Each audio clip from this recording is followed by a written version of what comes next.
Top authors, current articles are on this channel. Voters tell us who they are by who they vote for. In November 1991, I stood in the packed, smoke-filled American Legion Hall in the nearly all-white New Orleans suburb of Metairie. A day later in Baton Rouge, I watched a chilling development unfold on election night. In Metairie, white men and women in their 20s, 30s and 40s, some decked out in campaign t-shirts and hats, hooped up a storm for the demagogic, ex-Klansman Republican David Duke, who was then running for governor. In Baton Rouge, coiffured senior citizens in suits and ties and cocktail dresses mingled with people clad in jeans and cowboy boots to cheer on the same racist bigot and antisemite. But those things weren't the shocker. Thanks to a phenomenal black voter turnout, Duke lost in a landslide to Democratic Governor Edwin Edwards. But Duke was able to claim the title of the voice of Louisiana's white majority. The searing takeaway was not Duke himself, but nearly 700,000 Louisianans who, knowing what he stood for, voted for him anyway. On September 30, 2016, after closely watching nearly 2 years of Donald Trump's primary and general election campaigns, I wrote about the dangers of his winning.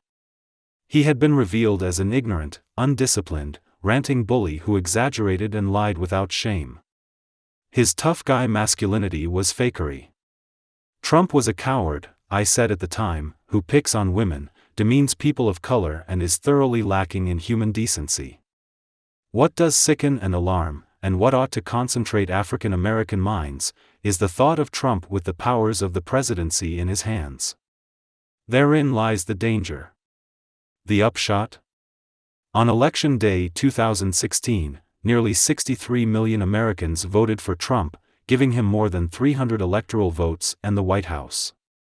The takeaway? They, too, knew where he stood and voted for him anyway. 4 years later, the impeached, scandal-scarred president went before the American people once again. By then, Trump was known all too well. In his losing bid for re-election, Trump attracted 74.2 million votes.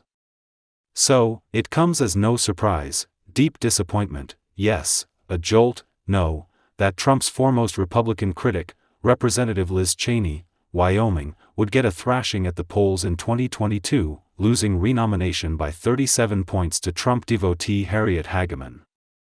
Wyoming Republicans knew where Trump stood on Cheney.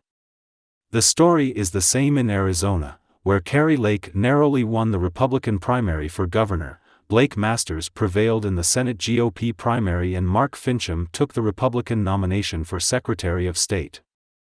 Arizona House Speaker Rusty Bowers went down in flames in a state Senate primary for the same reason.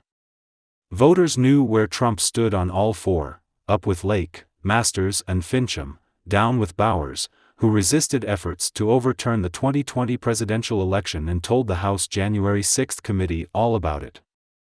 So it has played out in Republican House, Senate and gubernatorial primaries in Michigan, Washington State, Pennsylvania, North Carolina, Nevada, Ohio, West Virginia and Maryland, where Trumpist Dan Cox won the Republican nomination for governor. This is not a recital of complaints about Donald Trump. It's about people by the millions who know where Trump stands and slavishly side with him anyway. Trump holds cult-like control over Republican voters.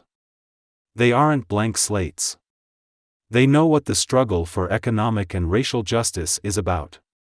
They know, too, what Democrats are talking about when they go on about expanding access to health care and reducing prescription drug prices, or confronting the climate crisis, or advancing racial and gender equity, or treating immigrants with dignity and decency. And they know what they don't like about any of that liberal or progressive stuff, including those proposing it. So, when it comes to elections, bear in mind what's really at stake. Donald Trump's name will not appear on any midterm election ballot.